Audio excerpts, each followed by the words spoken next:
건강 365 포인트 쏙쏙. 우리가 꼭 알아야 할 부분들을 정리해드립니다. 건강 365 박광식의 건강 이야기. 오늘은 간암의 발병 이용과 치료에 대해서 알아보고 있고요. 연세대 강남세브란스병원 간암센터 소화기내과 전문의 이현웅 교수와 함께합니다. 교수님, 그러면 간암의 위험 인자들 한번 정리해 주시죠. 네, 제일 중요한 것이 우리나라에서는 특히나 B형 간염이 70%의 암 발생률을 일으키는 원인이기 때문에 B형 간염이 가장 중요하다고 하겠습니다. 그다음 10%를 차지하는 C형 간염. 이렇게 하면 바이러스성 간염이 간암을 유발시키는 80%의 이유가 되는 거죠. 그다음으로 차지하고 있는 게 알코올성 간염. 마지막으로 요즘 중요성이 대두되고 있는 비알코올성 간염이 있습니다. 그런데 잊지 마셔야 될 게 B형 간염과 C형 간염은 요즘 치료제가 좋아져서 굉장히 많이 줄어들고 있습니다. 그래서 앞으로 중요성이 증가하고 있는 질환은 알코올성 간염과 비알코올성 간염이라고 하겠습니다.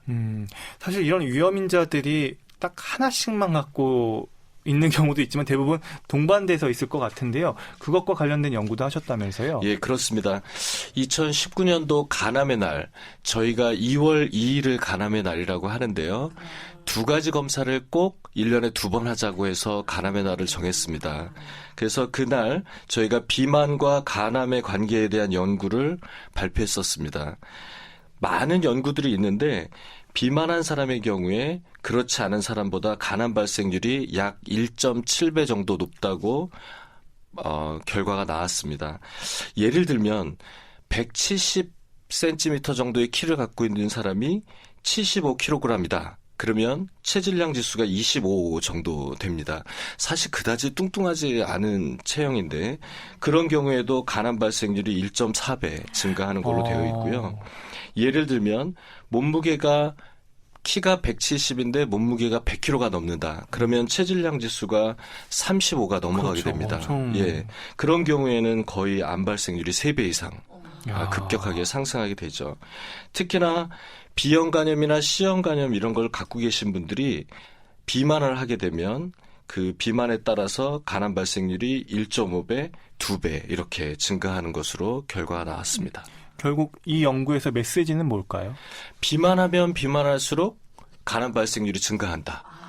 그리고 특히 만성 간질환을 갖고 계신 분들이 비만할 경우에는 좀 더 위험하다. 이런 정보를 줄 수 있다고 하겠습니다. 그러면 간암에 있어서 이 간경변이 동반된 경우가 많던데요. 이런 것들이 치료에 영향을 줄까요? 그럼요. 간경화가 대부분 있는데요. 물론 안타까운 것은 간경화가 없는 경우에도 암이 생기시는 분들이 있어서 마음을 안타깝게 하지만 대부분의 경우는 간경변증을 동반하게 됩니다. 근데 이제 간경변이라는 것이 뭐냐면 간이 딱딱해져서 자기 기능을 못하게 되는데 그러면 우리가 약을 먹게 되면 그 약을 전부 다 간에서 대사해서 병을 치료하는 데 이용할 수 있어야 되는데 대사를 잘 못해요.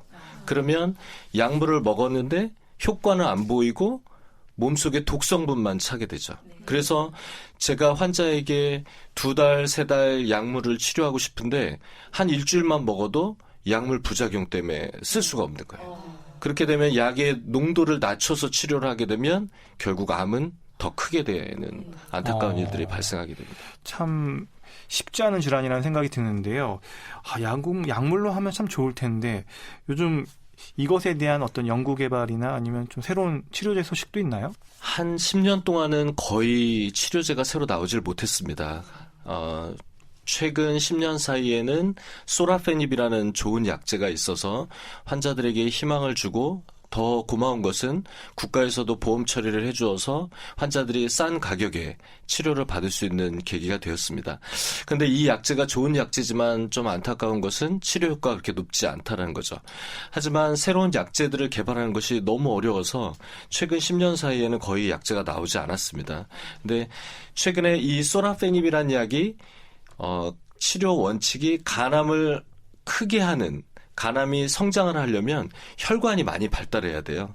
그 혈관을 억제하는 약이 바로 소라페닙인데 요 약제는 한 가지 기전을 막는 약제입니다. 예를 들면 VEGFR이라는 것을 막는 약인데 이 새로운 약제는 그 부분뿐만이 아니라 다른 쪽도 막게 됩니다. 저희들이 FGFR이라고 얘기하는 양쪽의 혈관 생성을 억제하는 약제가 개발돼서 그 이름이 렘바티닙이라는 약이라고 하겠습니다. 두 번째로 이 약이 나오면서 기존의 소라페닙과 이 렘바티닙 두 가지 약제를 저희가 선택할 수 있는 좋은 계기가 되었습니다. 그러면 치료제의 어떤 부작용이나 단점이 없는지도 궁금한데요. 예, 이 소라페닙은 한 가지를 막는 기전이지만 이 렘바티닙은 양쪽을 다 막는 기전이기 때문에 치료 효과도 더 좋을 것으로 예상이 됩니다. 하지만 그에 반해서 부작용도 좀 걱정이 됩니다. 소라페닙은 사실 손하고 발바닥이 벗겨지는 부작용이 생기고 우리가 항암제를 먹으면 항상 생기는 부작용, 설사, 구토 이런 것들이 동반되죠. 그래서 렘바티닙도 그런 부작용이 동반되고 한 가지 저희가 꼭 잊지 말아야 될 게 증상이 없는 고혈압이 생길 수 있습니다. 그래서 제가 환자분들께 꼭 혈압을 재서 저에게 꼭 좀 알려달라고 얘기를 드리죠. 왜냐하면 혈압이 있어도 본인이 모르세요. 그래서 약제의 강점도 있지만 단점을 꼭 환자분들에게 교육시켜서 약제 부작용이 생기지 않으면서 더 좋은 효과를 기대하고 있습니다. 네, 이렇게 간암에 대한 좀 최신 정보들 들어봤는데요. 좀 참고하시면 좋을 것 같습니다.